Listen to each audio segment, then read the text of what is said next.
لبيك اللهم لبيك لبيك لا شريك لك لبيك إن الحمد والنعمة لك والملك لا شريك لك لبيك اللهم لبيك لبيك لا شريك لك لبيك إن الحمد والنعمة لك والملك لا شريك لك لبيك اللهم لبيك لبيك لا شريك لك لبيك إن الحمد والنعمة لك والملك لا شريك لك. السلام علیکم ورحمۃ اللہ وبرکاتہ.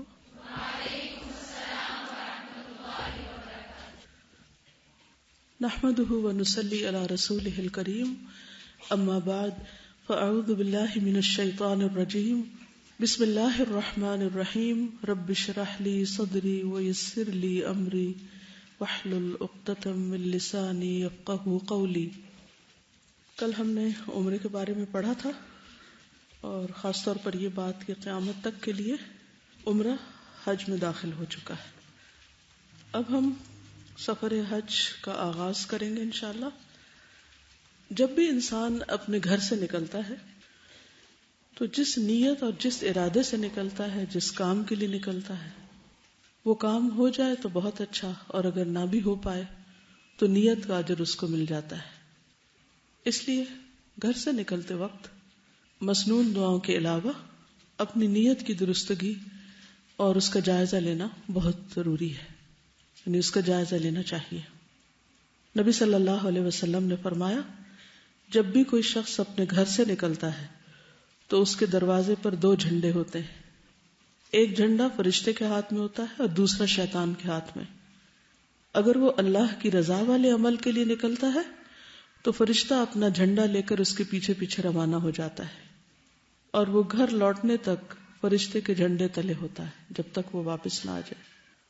اور اگر وہ اللہ کی ناراضگی والے عمل کے لیے نکلتا ہے تو شیطان اپنا جھنڈا لے کر اس کے پیچھے روانہ ہو جاتا ہے، اور وہ گھر واپس آنے تک شیطان کے جھنڈے تلے رہتا ہے، یعنی شیطان کی دوستی میں اور شیطان کے ساتھ میں، اور شیطان ہی پھر اس کو اکساتا رہتا ہے، ورغلاتا رہتا ہے اور سیدھے رستے سے ہٹاتا رہتا ہے.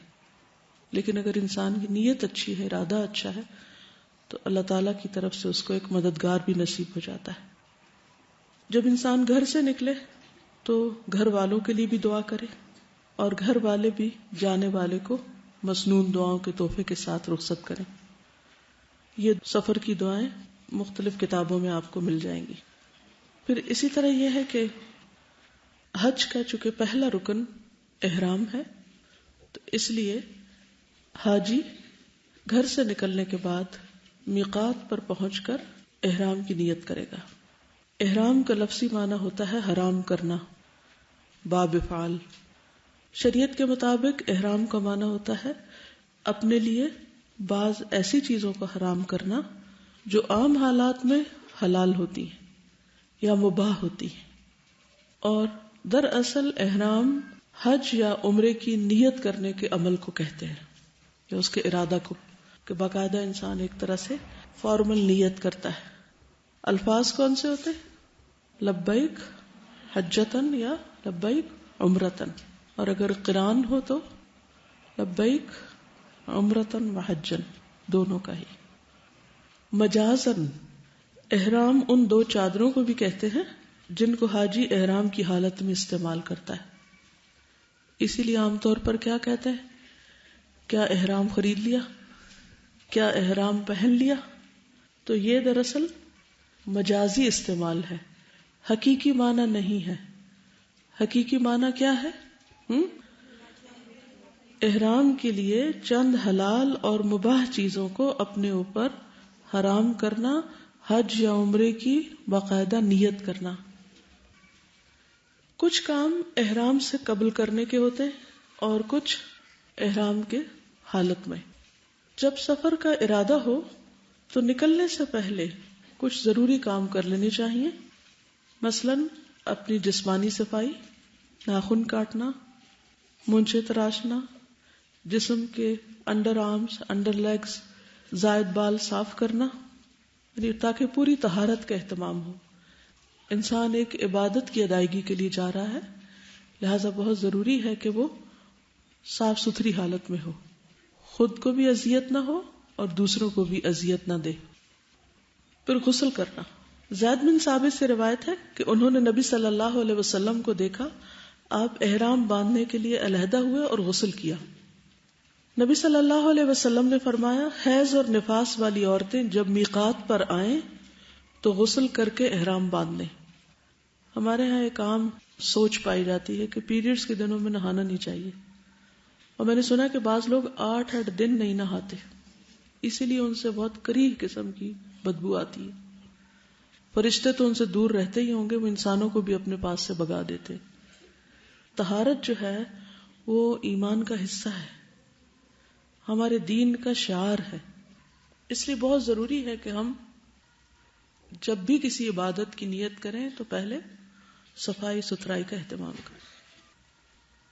تو نبی صلی اللہ علیہ وسلم نے کیا فرمایا کہ حیض اور نفاس والی عورتیں جب میقات پر آئیں تو غسل کر کے احرام باندھ لیں اور حج کے تمام ارکان ادا کریں سوائے طواف کعبہ کے، یعنی پیریڈز کی حالت میں باقی تمام مناسک ادا کیے جا سکتے ہیں لیکن صاف ستھری ہو جائیں.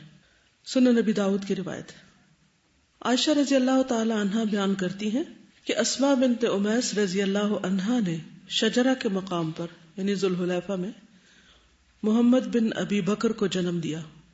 حضرت اسماء کے حالات آپ پڑھ چکے سیرت صحابیات میں.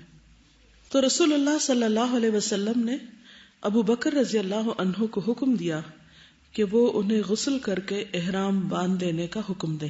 صحیح مسلم کی روایت ہے. اس سے کیا پتہ چلتا ہے کہ صرف پیریڈز میں نہیں بلکہ بچے کی پیدائش کے بعد بھی نہا لینا چاہیے. سمجھ آ گئی؟ ویسے یہ سبق سکھاتا کون ہے نہ نہانے کا؟ پیریڈز کی حالت میں نمازیں بھی نہیں پڑھنی ہوتی اور ذکر اذکار بھی کم ہوئے ہوتے ہیں، تو مطلب اگر ناپاکی بھی ہو تو شیطان کو کھلا راستہ مل جاتا ہے. اسی لیے کہتے ہیں نا کہ عورت جب پیریڈز میں ہوتی ہے، ویسٹ میں کہتے ہیں کہ جی ڈپریشن میں ہوتی ہے اور یہ ہوتا ہے، تو یہ سب شیطانی تسلط کی وجہ سے ہوتا ہے پیریڈز میں. بلکہ ذکر زیادہ شروع کر دینا چاہیے کیونکہ نماز نہیں پڑھ رہے. ایک اور چیز یہ ہے کہ اگر آپ سمجھتے ہیں کسی تجربے یا کسی ڈاکٹر کی ایڈوائس کے مطابق آپ کو نہانا واقعی تکلیف دہ آپ کے لیے ہے یا آپ کو تکلیف دیتا ہے، تو اس صورت میں آپ گیلے تولیے سے اپنے آپ کو صاف کر لیں، کوئی اور طریقہ اختیار کر لیں، آلٹرنیٹ طریقہ. لیکن اگر آپ گندے اور اوپر سے پرفیوم چھڑک کے آپ چلے جائیں تو اس سے صاف نہیں ہو سکتے کبھی بھی، بلکہ وہ اس پرفیوم کو بھی مزید خراب کرتا ہے. یہ نہیں سمجھ آتی کہ کون سا لگایا ہوا ہے. خوشبو لگانا. عائشہ صدیقہ رضی اللہ تعالی عنہا فرماتی ہیں کہ میں رسول اللہ صلی اللہ علیہ وسلم کو احرام باندھنے سے قبل اچھی طرح خوشبو لگاتی تھی، پھر آپ احرام باندھتے. آپ کو لگاتی تھی، کپڑوں کو نہیں. ابھی یاد رکھیے. عائشہ صدیقہ رضی اللہ تعالی عنہا فرماتی ہیں کہ رسول اللہ صلی اللہ علیہ وسلم محرم ہے، یعنی احرام کی حالت میں، اور گویا میں آپ کی مانگ میں خوشبو کی چمک دیکھ رہی ہوں، یعنی سر کے جو مانگ کا حصہ ہے یہاں پر. بعض لوگ بالوں میں نہیں لگاتے یا سر پہ نہیں لگاتے کہ بال سفید ہو جائیں گے، یہ ایک اور مت ہے. عورت بھی خوشبو لگا سکتی ہے لیکن تیز خوشبو لگانا منع ہے، یعنی پھیلنے والی نہ ہو.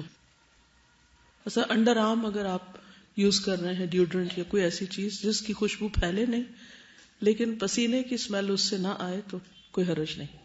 لیکن میک شور کسی اور کو بھی ٹیسٹ کروا لیں کہ آپ کے جسم سے خوشبو تو نہیں آ رہی، کیونکہ احرام میں پھر آپ جب خصوصاً طواف کر رہے ہوتے ہیں تو بہت زیادہ مرد قریب ہوتے ہیں، تو پھر کسی بھی مرد کو آپ کے جسم سے، آپ کے احرام سے، آپ کے لباس سے خوشبو نہیں جانی چاہیے. واضح؟ نبی صلی اللہ علیہ وسلم نے فرمایا، اور عورتوں کی خوشبو وہ ہے جس میں رنگ ہو، مہک نہ ہو.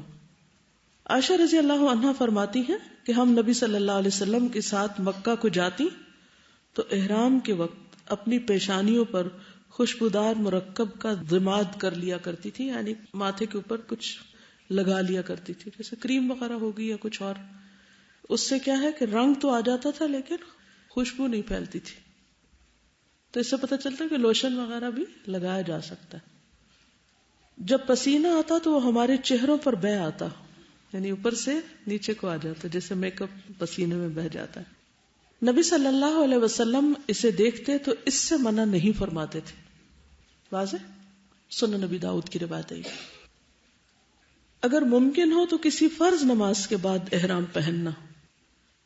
ابن عباس رضی اللہ عنہ سے روایت ہے کہ رسول اللہ صلی اللہ علیہ وسلم نے ذوالحلیفہ میں ظہر کی نماز پڑھی، پھر آپ نے اپنی اونٹنی منگوائی اور اس کے کوہان میں دائیں طرف زخم جس سے خون بہا صاف کر دیا اور اسے 2 جوتیوں کا ہار پہنایا. یہ احرام کی علامت کے طور پر عربوں میں رواج تھا، یعنی قلادہ اس کو بولتے ہیں، قلابہ نہیں. کئی لوگ قلادہ کو کلابہ لکھتے ہیں یا پڑھتے ہیں. پھر آپ اپنی سواری پر سوار ہوئے. جب وہ مقام بیدا پر سیدھی کھڑی ہو گئی تو آپ نے حج کے لیے تلبیہ پکارا. تو اس سے کیا پتہ چلتا ہے کہ فرض نماز کے بعد احرام پہننا مسنون ہے، لیکن احرام کے کوئی خاص 2 نفل نہیں ہے. ٹھیک ہے. نبی صلی اللہ علیہ وسلم کا احرام. عبداللہ بن عباس رضی اللہ عنہما سے روایت ہے کہ حجۃ الوداع میں نبی صلی اللہ علیہ وسلم ظہر اور عصر کے درمیان ہفتے کے دن کنگھی کرنے اور تیل لگانے اور ازار اور چادر پہننے کے بعد اپنے صحابہ کے ساتھ مدینہ سے نکلے. ٹھیک ہے. صحیح بخاری کی روایت ہے. یعنی آپ ایک طرح سے نہائے دھوئے، پھر کنگھی کی، تیل لگایا اور حضرت عائشہ نے خوشبو لگائی، پراپر تیار ہو کے نکلے. لیکن ابھی نیت نہیں کی آپ نے، ابھی مدینہ سے صرف اچھی طرح ڈریس اپ ہو کے نکلے، کیونکہ ابھی تک بات کیا ہو رہی ہے؟ احرام سے پہلے کرنے کے کام. مرد کا احرام کی حالت میں مردوں کا لباس 2 سفید چادروں پر مشتمل ہوگا. ایک چادر بطور تہبند اور دوسری چادر اوڑھنے کے لیے استعمال کریں، یعنی ایک نیچے اور ایک اوپر. ابن عمر سے روایت ہے کہ رسول اللہ صلی اللہ علیہ وسلم نے فرمایا تمہیں تہبند، چادر اور جوتوں میں احرام باندھنا چاہیے. اگر جوتے نہ ہو تو موزے پہن لیں، لیکن انہیں ٹخنوں سے نیچے تک کاٹ لو. ٹھیک ہے. یعنی ٹخنے ننگے ہونے چاہیے مردوں کے. اگر انہیں ایسے جوتے پہننے ہیں کہ جو چپل کی طرح کے نہیں ہیں، موزے ہوتے ہیں نا بازو کے چمڑے کے موزے پہنتے ہیں لوگ، تو اسے پنڈلی تک نہیں آنا چاہیے.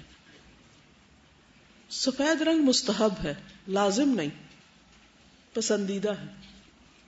آپ نے فرمایا سفید کپڑے پہنا کرو، یعنی مردوں کے لیے، کیونکہ یہ سب سے بہترین ہوتے ہیں، اور انہی میں اپنے مردوں کو کفن دیا کرو.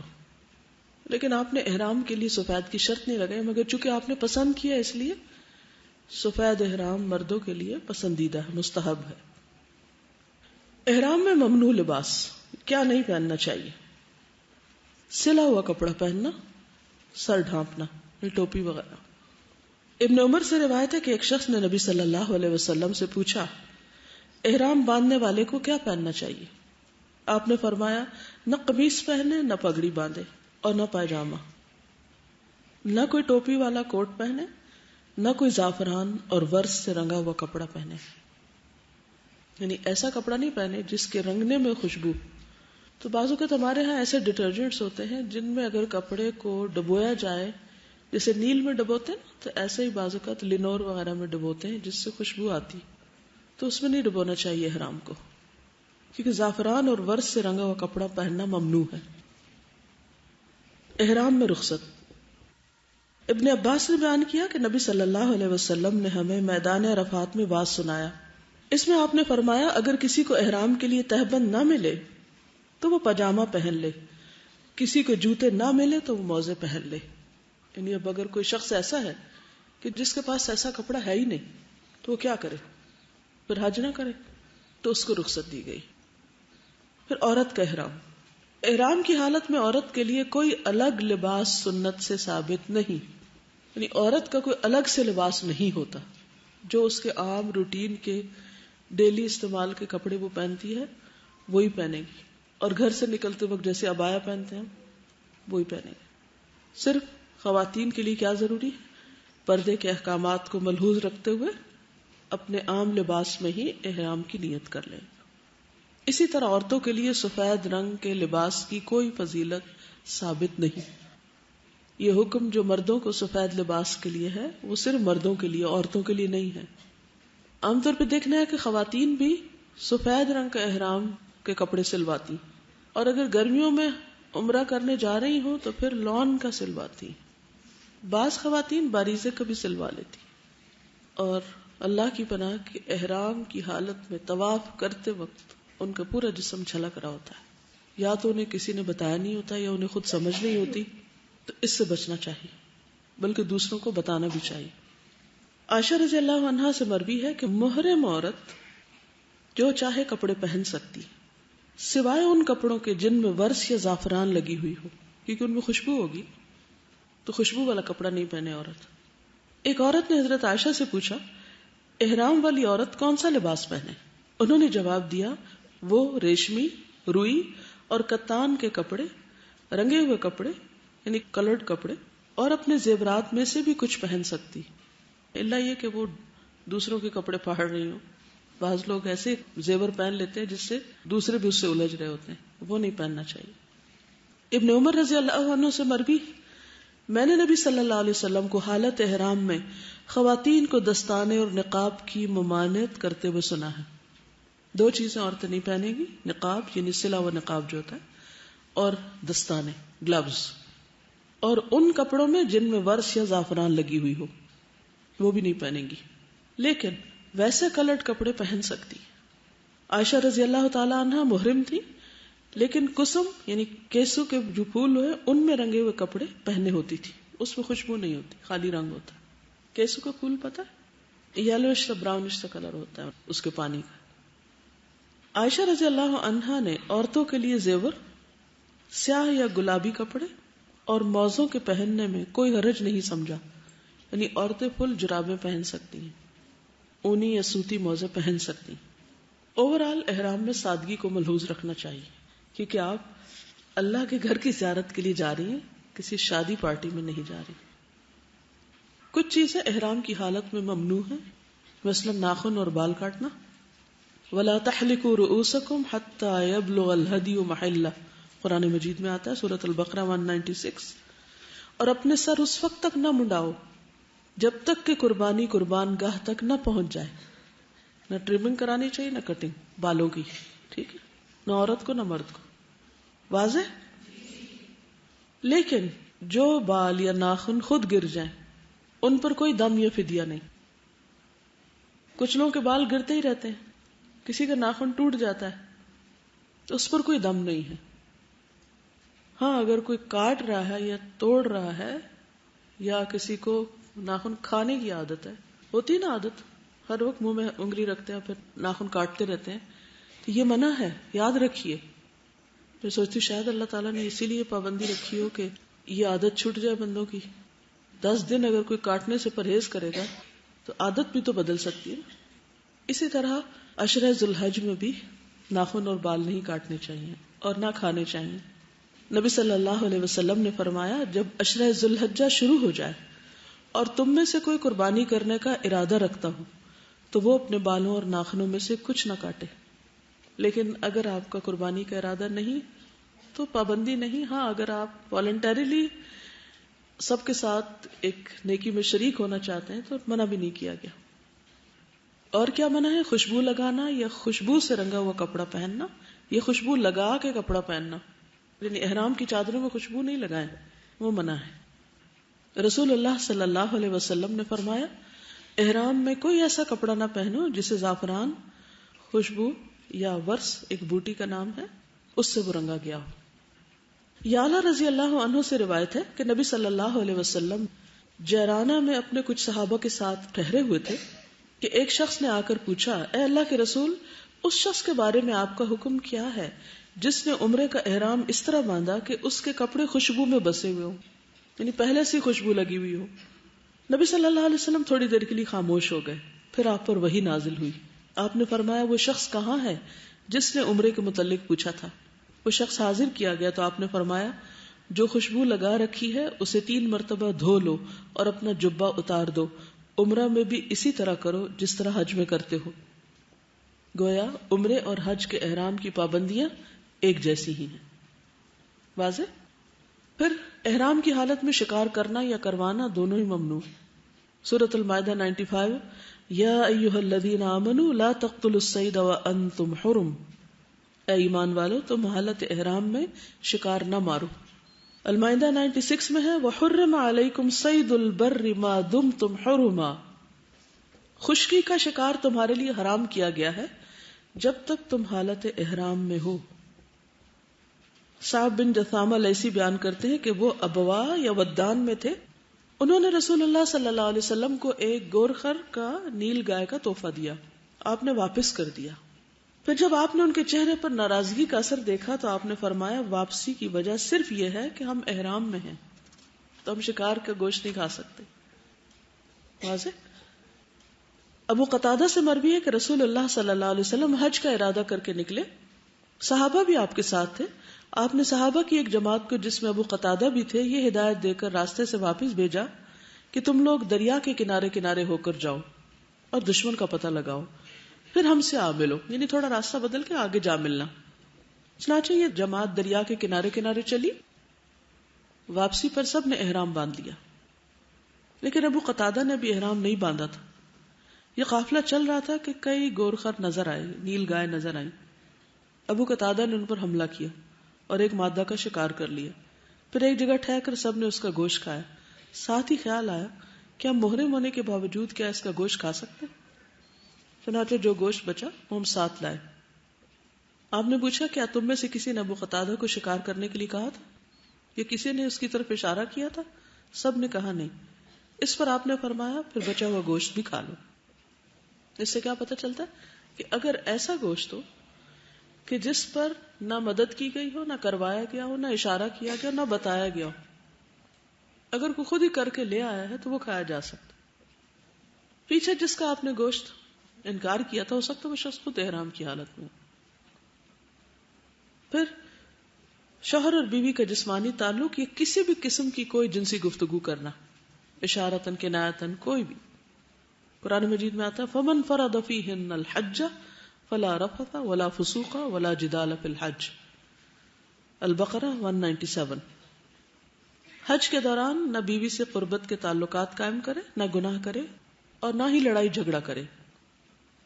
نبی صلی اللہ علیہ وسلم نے فرمایا جس نے اللہ کی رضا کے لیے حج کیا اس دوران نہ کوئی بےہودہ بات کی نہ گناہ کا کام کیا، وہ حج کر کے اس طرح گناہوں سے پاک صاف ہو کر لوٹے گا اس دن کی طرح جس طرح اس کی ماں نے اسے جنم دیا تھا. پیدائش کے دن جیسے وہ گناہوں سے پاک صاف تھا ایسے ہی بالکل وہ ایک نیا انسان بن کے واپس لوٹے گا. سعید بن جبیر کہتے ہیں ایک آدمی اور اس کی بیوی نے اکٹھے عمرے کا احرام پہنا. اس عورت نے اپنے عمرے کے مناسک پورے کر لیے سوائے بال کاٹنے کے. اب یہ حلال نہیں ہوئی تھی کہ اس کے شوہر نے اس سے تعلق قائم کر لیا. ابن عباس سے اس مسئلے کے بارے میں پوچھا گیا تو انہوں نے بتایا کہ ایک اونٹ یا گائے یا بکری ذبح کرو، یعنی دم دو. اس نے کہا اس میں سے کون سی افضل ہے؟ انہوں نے کہا اونٹ. بہتر یہ کہ اونٹ کی قربانی کرے. عورت کیوں کرے، مرد کیوں نہ کرے؟ کیونکہ عورت حلال نہیں ہوئی تھی، عورت نے بال نہیں کاٹے تھے. مرد کو اس لیے انہوں نے نہیں کہا کیونکہ مرد نے کاٹ لیے ہوں گے. ٹھیک ہے. پھر منگنی یا نکاح کرنا کروانا یہ بھی جائز نہیں ہے احرام کی حالت میں. نبی صلی اللہ علیہ وسلم نے فرمایا محرم شخص نہ نکاح کرے نہ نکاح کرائے نہ نکاح کا پیغام بھیجے، پروپوزل بھی نہ بھیجے. صحیح مسلم کی روایت. عمر رضی اللہ عنہ نے ان دو لوگوں میں جدائی ڈال دی، یعنی اس آدمی اور اس کی بیوی میں جس نے احرام کی حالت میں نکاح کیا تھا، ان کو الگ کر دیا. علی رضی اللہ عنہ سے مروی ہے وہ کہتے ہیں کہ محرم شخص شادی اور نکاح نہ کرے، اگر وہ ایسا کرے تو اس کا نکاح مسترد کر دیا جائے گا، فسخ کر دیا جائے گا. ٹھیک ہے. خواتین حالت احرام میں دستانے اور نقاب استعمال نہ کریں. نبی صلی اللہ علیہ وسلم نے فرمایا احرام کی حالت میں عورتیں نہ نقاب پہنے نہ دستانے پہنے، گلوز. عائشہ رضی اللہ عنہ فرماتی ہیں وہ نقاب نہ کرے، ناک اور چہرے پر کپڑا نہ باندھے، یعنی یوں کر کے باندھے نہیں. اگر چاہے تو چہرے پہ کپڑا لٹکا سکتی ہے واضح؟ ٹچ کرنے سے کچھ نہیں ہوتا، باندھنا منع ہے، پن اپ کرنا منع ہے، پیچھے سے لا کے یعنی یوں اوپر سے لٹکا لے، اگر دوپٹہ لیا ہوا تو بھی، اور جو اسکارف ہے اس کا پیچھے کا جو تکون ہوتی ہے نا اس کی ایک تکون آگے گرا لے، ٹھیک ہے؟ یہاں انسان پن لگا سکتا ہے یہاں، ٹھیک ہے نا؟ اور جہاں آدمی نہ ہو وہاں کچھ بھی ڈالنے کی ضرورت نہیں۔ اچھا، کچھ خواتین رات کو سوتے وقت بھی وہ اپنا جو باندھتی ہیں نا ایک دفعہ اسکارف یا جو بھی، وہ اتارتی نہیں ہیں، وہ سمجھتے ہیں اسکارف یا اس کلاک کا نام احرام ہے اور یہ تو ہر حال میں پہنے رکھنا ہے دن رات کو۔ وضو کے لیے مسح کرنے کے لیے بھی نہیں کھولتی۔ اوہ، تو مسح کے بغیر تو وضو ہی نہیں ہوتا، اور وضو کے بغیر نماز نہیں ہوتی، تو آپ سوچیے کہ کتنی مشکل میں ڈالتے ہیں اپنے آپ کو۔ تو مردوں کے سامنے آنے یا گزرنے کی صورت میں خواتین چہرہ ڈھانپ سکتی ہیں۔ فاطمہ بنت منذر بیان کرتی ہیں کہ ہم حالت احرام میں اپنے چہرے ڈھانپا کرتی تھی، اور اسماء بنت ابی بکر بھی ہمارے ساتھ ہوتی تھی۔ جب حضرت عائشہ کی بات کی جاتی ہے تو بعض لوگ کہتے ہیں کہ وہ تو ازواج مطہرات میں سے تھی اور ان پر تو فرض تھا، لیکن یہ فاطمہ بنت منذر ہیں، ان پہ نہیں ہے وہ پابندی جو ازواج مطہرات پر ہے، لیکن یہ حالت احرام میں کپڑے سے اپنے چہرے کو ڈھانپتی تھی، اور حضرت اسماء بنت ابی بکر بھی۔ ایک اور روایت میں ہے، اسماء بنت ابی بکر کہتی ہیں ہم حالت احرام میں مردوں سے اپنا چہرہ ڈھانپتی تھی۔ حالت احرام میں مردوں کا دایاں کندھا ننگا رکھا جائے گا، اس کو کیا بولتے ہیں؟ استباع۔ یہ صرف طواف قدوم کے وقت ہوتا ہے، سارا وقت نہیں۔ کئی بچاروں کے تو وہ جل جاتے ہیں، سن برن ہو جاتا ہے، لیکن وہ کسی وقت ڈھانکتے نہیں ہیں۔ باقی اوقات خصوصاً نماز میں کندھا ننگا نہ رکھا جائے۔ یعلا رضی اللہ عنہ سے روایت ہے کہ نبی صلی اللہ علیہ وسلم نے استباع کی حالت میں طواف قدوم کیا اور آپ کے بدن پر ایک چادر تھی۔ سمجھ آ گئی بات؟ آپ نے دیکھا ہوگا نا، آدمی لوگ جب احرام پہنتے ہیں تو ایک کندھا ننگا رکھتے ہیں۔ یہ صرف طواف قدوم، یعنی جب مکہ میں انٹر ہو تو پہلا طواف کرے اس وقت یہ کرنا چاہیے، نمازوں میں کندھے نہیں ننگے ہونے چاہیے۔ واضح؟ رسول اللہ صلی اللہ علیہ وسلم نے فرمایا کسی شخص کو بھی ایک کپڑے میں نماز اس طرح نہ پڑھنی چاہیے کہ اس کے کندھوں پر کچھ بھی نہ ہو۔ بعض لڑکیوں کو میں نے دیکھا کہ اسکارف اس طرح باندھتی ہے کہ وہ پورے کندھے ننگے ہو جاتے ہیں، وہ صرف آگے تھوڑا سا گھما کے رکھ لیتی، تو یہ درست نہیں ہے، یعنی کہ اسکارف اس طرح لے کہ نماز میں کندھوں پر ہو۔ احرام کی حالت میں کچھ جائز امور بھی ہیں، کچھ چیزیں نہیں کر سکتے اور کچھ کر بھی سکتے ہیں، تو وہ کون سی ہے؟ غسل کرنا، سر دھونا۔ بعض لوگ تو نہاتے نہیں 8 دن وہاں بھی۔ کیا ہے بھئی؟ احرام میں، احرام میں کہیں بھی غسل پر پابندی نہیں، نہانے پہ پابندی نہیں، کپڑے بدلنے پر پابندی نہیں۔ خواتین چاہیں تو صبح شام کپڑے بدلیں، اسی طرح مرد حضرات اگر سپیئر ہے ان کے پاس چادریں تو وہ اس کو چینج کر سکتے ہیں۔ عبداللہ بن حنین بیان کرتے ہیں کہ عبداللہ بن عباس اور مسور بن مخرمہ کا مقام ابوا میں ایک مسئلے پر اختلاف ہوا۔ عبداللہ بن عباس نے مجھے ابو ایوب رضی اللہ عنہ کے ہاں مسئلہ پوچھنے کے لیے بھیجا۔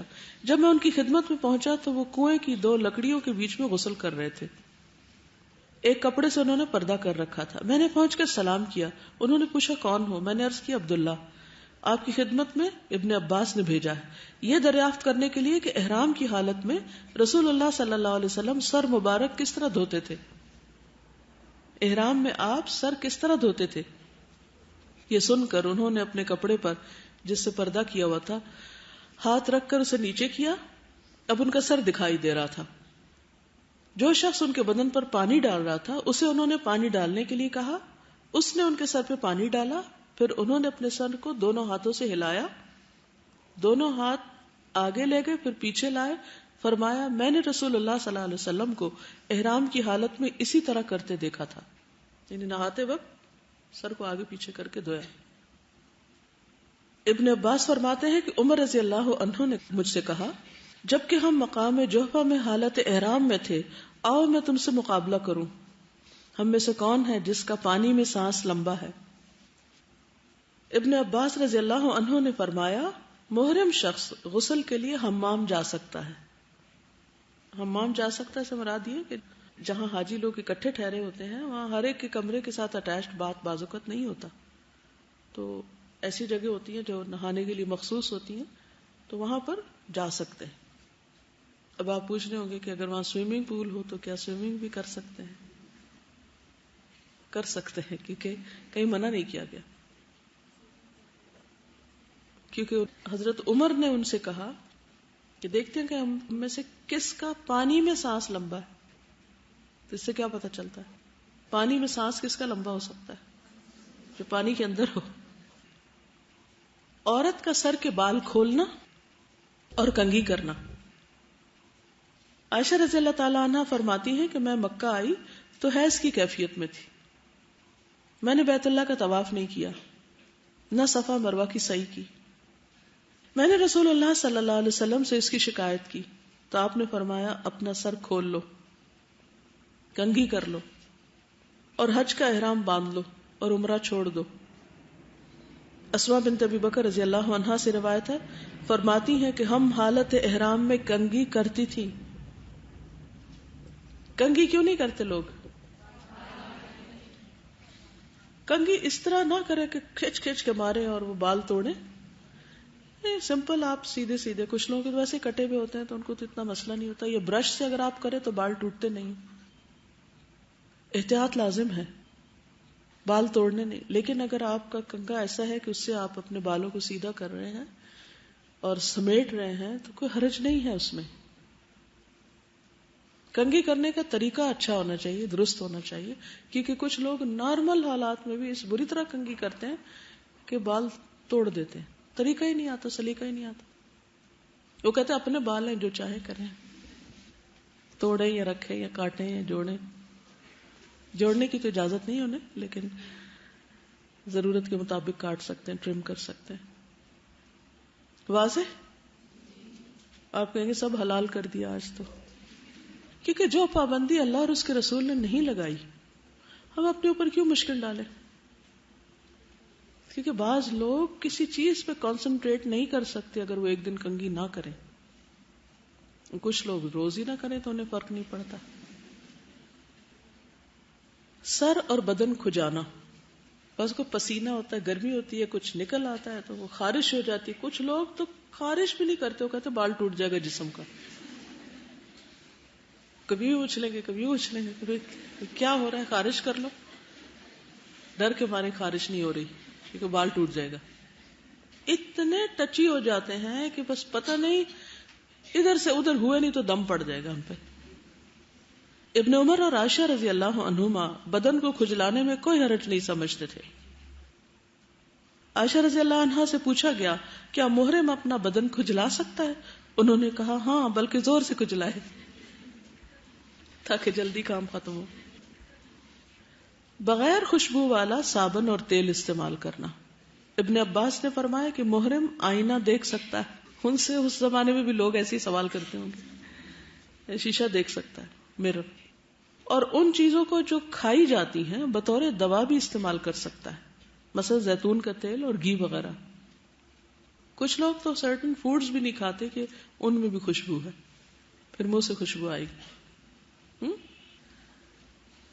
چھتری یا خیمہ استعمال کر سکتے ہیں. ام حسین رضی اللہ عنہا بیان کرتی ہیں میں نے رسول اللہ صلی اللہ علیہ وسلم کے ساتھ حجۃ الوداع کیا. میں نے اسامہ اور بلال کو دیکھا کہ ان میں سے ایک نبی صلی اللہ علیہ وسلم کی اونٹنی کی مہار پکڑے ہوئے تھا، دوسرا آپ کو گرمی سے بچانے کے لیے آپ پر کپڑا بلند کیے ہوئے تھا، حتیٰ کہ آپ نے جمرہ عقبہ کو کنکریاں مار لی. ٹھیک ہے، ایک اونٹنی کو پکڑے ہوئے تھا اور دوسرا آپ کے اوپر کپڑا ڈالے ہوئے تھا. دور جاہلیت میں عرب اگر احرام کی حالت میں گھر واپس آتے تو دروازے سے نہیں جاتے تھے کہ ان کے سر کے اوپر سے وہ مہار آ جائے گی. وہ ہوتی ہے نا کہ دیوار کے نیچے سے کسی بھی سایہ دار چیز کے نیچے نہیں جانا ہم کو. تو قرآن پاک میں کیا حکم دیا گیا؟ وَأْتُوا الْبُيُوتَ مِنْ أَبْوَابِهَا.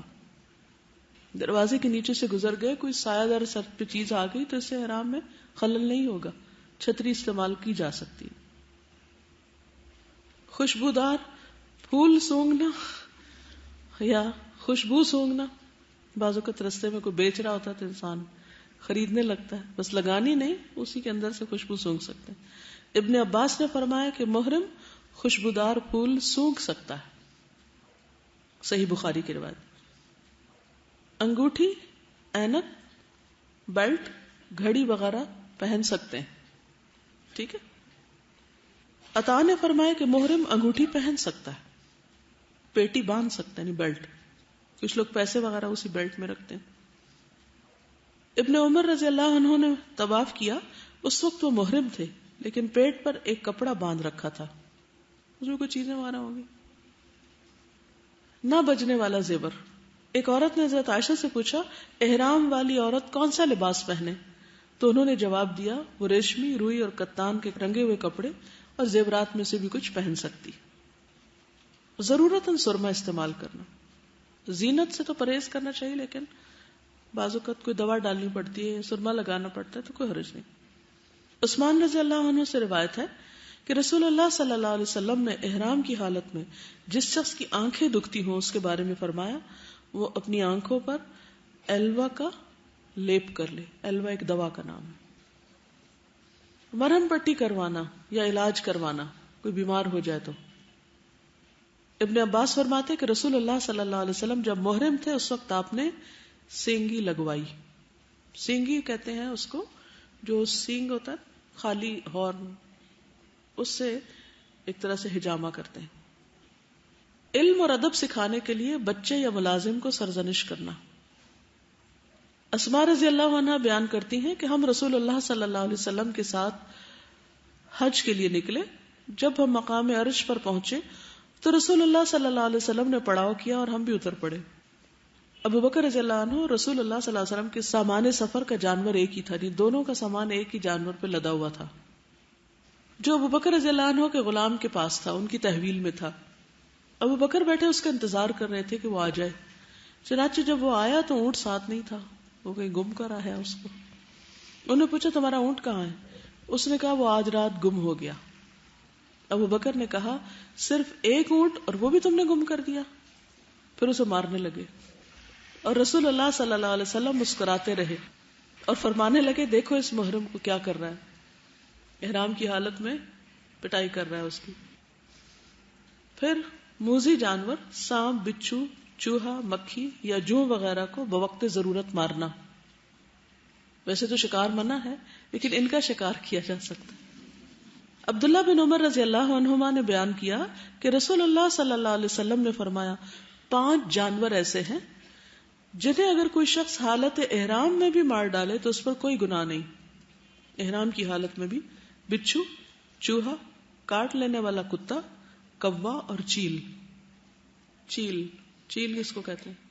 کوے سے تھوڑی بڑی ہوتی ہے اور چی چی کرتی ہے آسمان پہ، کائٹ۔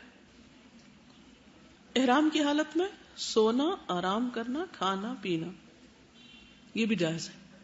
بعض لوگ مکہ پہنچتے ہی سامان پھینکتے ہیں، آرام کیے بغیر عمرہ کرنے پہنچ جاتے ہیں۔ وہ کیا سمجھتے ہیں کہ اب یہاں آ کر احرام کی حالت میں کچھ بھی کرنا منع ہے، سب سے پہلے عمرہ کرو۔ اچھی بات ہے، اگر آپ کی ہمت ہے ضرور کریں، لیکن بعض لوگ اتنے تھک چکے ہوتے ہیں کہ پھر عمرہ کرتے وقت انہیں یہ بھی بھول جاتا ہے کہ کتنے چکر تھے طواف کے، تو دوسروں سے ہی پوچھتے رہتے ہیں، یہ ان کے ہوش گم ہوتے ہیں، بہت تھکاوٹ ہو جاتی ہے بعض اوقات۔ تو اس میں کیا بہتر ہے، پھر آرام کر لیں، اگر بیمار ہو گئے تو علاج کرا لیں، کچھ بھی کریں، اور پھر آپ آرام سے عمرہ کر لیں۔ حج پر جانا ہے تو وہ تو ایک الگ بات ہے کہ 8 تاریخ کو آپ کو نکلنا ہی پڑے گا، لیکن عمرے میں آپ کچھ گھنٹے سو کے آرام کر کے تازہ دم ہو کے کپڑے چینج کر کے اس کے بعد آپ جا سکتے ہیں۔ اتنی باتیں سب کو سمجھ آ گئی؟ مشروط احرام باندھنا۔ اگر کسی شخص کو بیماری وغیرہ کا خوف ہو یا روک لیے جانے کا تو وہ احرام باندھتے وقت یہ نیت کر لے جو آپ صلی اللہ علیہ وسلم نے بتائی، اللہم محلی حیث حبستنی، متفق علیہ روایت ہے کہ اللہ میں اس وقت حلال ہو جاؤں گا جہاں تو نے مجھے روک دیا۔ تو ایسے شخص کو حج یا عمرہ ادا کرنے سے قبل احرام کھولنے پر کوئی دم نہیں ہوگا، نہ آئندہ حج قضا کرنا ہوگا بشرطے کہ یہ حج فرض نہ ہو، کیونکہ اس کی قضا ضروری ہے. ٹھیک ہے، کیونکہ وہ تو پھر دوبارہ ادا کرنا ہوگا اگر صاحب حیثیت ہے تو. کل ہی کسی نے مجھے فون کیا، وہ لوگ سعودی عرب کے ایک اور شہر میں پہنچے ہوئے تھے، تو ان کا ارادہ یہ بن رہا تھا کہ ہم حج بھی کر لیتے ہیں، لیکن وہ شور نہیں تھے کہ ہم کر پائیں گے یا نہیں. ایسا نہ ہو کہ راستے میں کوئی روک دے کہ آپ نہیں جا سکتے. اب میقات کراس کرنی ہے تو احرام کے بغیر تو نہیں کر سکتے، اب کیا کریں؟ تو یہی بات میں نے ان کو بتائی کہ آپ مشروط احرام باندھ لیں، کیونکہ پہلے انہوں نے فرض حج کیا ہوا کہ اللہم محلی حیث حبستنی، میں اس جگہ حلال ہو جاؤں گا جہاں تو نے مجھے روک دیا. 96 میں ہم الہدا کے اسٹوڈنٹس کا ایک ٹرپ لے کر گئے تھے ٹرکی. تو اتفاق سے جو فلائٹ تھی ہماری وہ وایا جدہ تھی. ہم سب عمرے کے شوقین، سب نے احرام باندھ لیے. اب ظاہر ہے کہ وہ بہت کوشش کے باوجود بھی انہوں نے ہمیں ٹرانزٹ ویزا نہیں دیا، حالانکہ 12 گھنٹے کا سٹے تھا، اگر دے دیتے تو عمرہ کر کے واپس آ جاتے. یہاں سے بھی جاتے ہوئے کوشش کی، ٹائم تھوڑا تھا، نہیں پراپر کر سکے. تو پھر یہی احرام باندھا گیا کہ اگر اجازت نہ ملی تو احرام کھول دیں گے، اور اگر مل گئی تو عمرہ کر لیں گے، کیونکہ میقات سے پہلے احرام پہننا ضروری ہے. تو اگر کسی کو شک ہو کہ رکاوٹ آ سکتی ہے تو اس صورت میں مشروط احرام پہن لیں. اسی طرح اگر احرام کے دوران عورت کو پیریڈز آ جائیں، یعنی گھر سے وہ ٹھیک ٹھاک گئی تھی اور رستے میں کچھ ہو گیا، تو احرام ختم نہیں ہوتا، حج کی پابندیاں برقرار رہتی ہیں. اگر ایک ہفتے بعد پاک ہو رہی ہے تو ہفتے بعد نہا کر اسی حالت، یعنی احرام تو ہوگا ہی اس کا، جا کر وہ عمرہ کر لے. سمجھ رہے ہیں کہ نہیں آئی بات؟ مثلا گھر سے ایک خاتون نکلی، پیریڈز تھے یا رستے میں شروع ہو گئے، میقات سے پہلے ہی ہو گئے یا میقات پار کر کے ہو گئے یا مکہ پہنچ کے ہو گئے. اب وہ طواف نہیں کر سکتی، صحیح نہیں کر سکتی. اب کیا کرے؟ انتظار. کب تک؟ پاک ہونے تک. جب پاک ہو جائے تو کیا کرے؟ نہا لے. جائز ہے نہانا؟ ضروری ہے نہانا، یہاں جائز کی بات نہیں. نہائے، بس خوشبو والا شیمپو وغیرہ نہیں لگائے. اب بہت عام ملتے ہیں ایسے شیمپو، ایسے صابن جن میں خوشبو نہیں ہوتی. اگر نہ ملے تو ویسے ہی پانی بہا لے پھر انسان، اور کیا کر سکتا ہے. یا مجبوراً ہاتھ دھو لے. نجاست کو دور کرنا بھی ضروری ہے. تو وہ انتظار کرے حتیٰ کہ پاک ہو جائے، نہائے اور پھر اپنا عمرہ کر لے. احرام میقات سے پہلے باندھ لینا چاہیے، چاہے گھر سے یا ایئرپورٹ سے یا جہاز میں اگر ممکن ہو. خاص طور پر جو لوگ جہاز کا سفر کرتے ہیں تو ان کے لیے مشکل ہوتی ہے کہ وہ جہاز کے اندر احرام پہن سکے. خواتین کے لیے عام طور پہ نہیں مشکل ہوتی. میں اپنے ہینڈ بیگ کے اندر ہی دوپٹہ رکھ لیتی ہوں اور بیٹھے بیٹھے چینج کر لیتی ہوں. لیکن میقات سے پہلے، کیونکہ جہاز پر بعض اوقات وہ جب اعلان کر رہے ہوتے ہیں تو آدھے لوگ سو رہے ہوتے ہیں، کیونکہ بہت گھنٹے پہلے بلاتے ہیں نا ایئرپورٹ پہ، وہ تھک چکے ہوتے ہیں. کچھ لوگ دوسرے شہروں سے پہنچتے ہیں، گاؤں وغیرہ سے آتے ہیں، تو بائی دا ٹائم وہ جہاز میں بیٹھتے ہیں، پھر انہیں کھانا وانا سرو ہوتا ہے، پھر وہ تھوڑا وہ سکون ان کو ملتا ہے تو سو جاتے ہیں، اور جب اناؤنسمنٹ ہوتی ہے تو مس کر جاتے ہیں. تو اس لیے احرام پہن کے بیٹھنا چاہیے یا پہلی فرصت میں پہن لینا چاہیے. پھر اس کے ساتھ ہی کہ نیت کر لینی چاہیے. اور بعض اوقات یہ ہے کہ اگر میقات سے پہلے نیت نہیں کی یا احرام نہیں پہنا تو مشکل ہو جائے گی، کیونکہ یہ حج کا ایک رکن ہے احرام.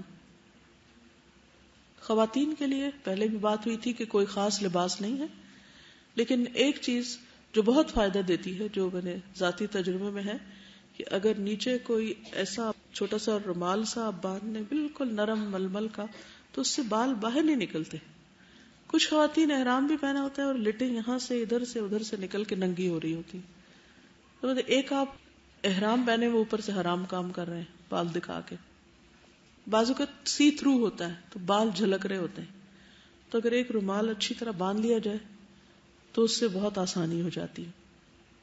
لیکن سر کا مسح کرتے وقت اس رومال کو ہٹانا ہوگا. یا پھر ایک اور صورت کہ سر پر آپ کوئی جیل وغیرہ لگا لیں جس سے بال جو ہے وہ ایک طرف کو چپک جائیں, باہر نہ نکلیں. جن مردوں کے بال بھی لمبے ہوں, کئی لوگ لمبے بال رکھتے ہیں, تو ان کے لیے مسنون ہے کہ سر پہ کوئی چپکنے والی چیز لگا لے تاکہ بال جمے رہیں. اس عمل کو تلبید کہتے ہیں, تلبید. ٹھیک ہے, آج کے لیے اتنا ہی کافی ہے. اگر آج کے لیسن سے متعلق کوئی سوال ہو تو آپ کر سکتے ہیں. سوال ہے, کسی نے پہلے سے عمرہ کر لیا ہے اور اب حج اور عمرہ دونوں کرنے کی استطاعت نہیں تو کیا کرے؟ کیا کرے آپ بتائیے مجھے. وہ کچھ نہ کرے, نہ وہ حج کرے نہ وہ عمرہ کرے, کیونکہ حج کس پر فرض ہے؟ جس کی استطاعت ہے. ٹھیک ہے, کسی کا کوئی محرم نہ ہو, کیا وہ بہنوئی کے ساتھ حج یا عمرے کے لیے جا سکتی ہے؟ شاباش, نہیں جا سکتی. کیا بہو اپنے زیورات بیچ کر ساس سسر کو حج کروا سکتی ہے؟ کروا سکتی ہے, اگر وہ کرے تو بہت احسان کی بات ہے, لیکن جتائے نہیں ورنہ سب ضائع ہو جائے گا. عام طور پہ ہم نیکی کرتے وقت تو جذبات میں آ کے نیکی کر جاتے ہیں, اس کے بعد کیا کرتے ہیں؟ چھوٹی موٹی انبن ہوئی, لڑائی ہوئی اور تانے دینے شروع کر دیے کہ میں نے تو اپنا زیور بھی بیچ کے تم لوگوں پہ لگا دیا اور حج کرایا تھا تمہیں اور تم نے میرے ساتھ یہ معاملہ کیا, تو وہ جو کیا وہ سب ضائع ہو جائے گا. تو اس لیے سوچ سمجھ کے یہ نیکی کرے کہ اگر وہ اس کو سنبھال سکتی ہے تو. کیا شوہر اپنے والدین کے ہوتے ہوئے بیوی کو حج یا عمرہ کروا سکتا ہے جبکہ والدین کو نہ حج کرایا ہو نہ ہی عمرہ؟ یہ اس کی چوائس ہے, جس کو چاہے پہلے لے جائے. والدین کا حق پہلے ہے, لیکن اس میں کوئی شریعت کی طرف سے ایسا حکم ملتا نہیں ہے. بعض اوقات یہ ہوتا ہے کہ بچے بھی ساتھ ہوتے ہیں تو والدین اور بچوں کو لے جانا مشکل ہوتا ہے, تو ایسی صورت میں بیوی کو جانا چاہیے تاکہ وہ اپنے بچے سنبھالے, اور ادروائز والدین کو لے جا سکتا ہے. اگر والدین صاحب حیثیت ہوں, اپنے بالغ بچوں پر دنیاوی ضروریات پوری کرنے کے لیے خرچ کرتے ہوں, کیا بالغ اولاد اپنے والدین سے حج کے لیے رقم ڈیمانڈ کر سکتی ہے؟ کر سکتی ہے, کیوں نہیں کر سکتی. دیکھا گیا کہ والدین بچوں کی تعلیم اور شادی بیاہ پہ لاکھوں روپے خرچ کرتے ہیں, لیکن اگر ان میں سے کوئی حج کرنا چاہے تو کہتے ہیں اس فرض کی ادائیگی کے لیے خود کمانا ہوگا. کیا ایسے والدین پر فرض ہے کہ وہ بچوں کو حج کرائیں یا فضیلت ہے؟ فضیلت ہی ہوگی, کیونکہ فرض تو اپنی حیثیت کے مطابق ہوتا ہے. ڈیورنگ احرام کیا عورت اپنے شوہر کے سامنے اسکارف اتار سکتی؟ اتار سکتی. ٹھیک ہے, آج کے لیے اتنا ہی کافی ہے. اوکے, السلام علیکم ورحمۃ اللہ وبرکاتہ.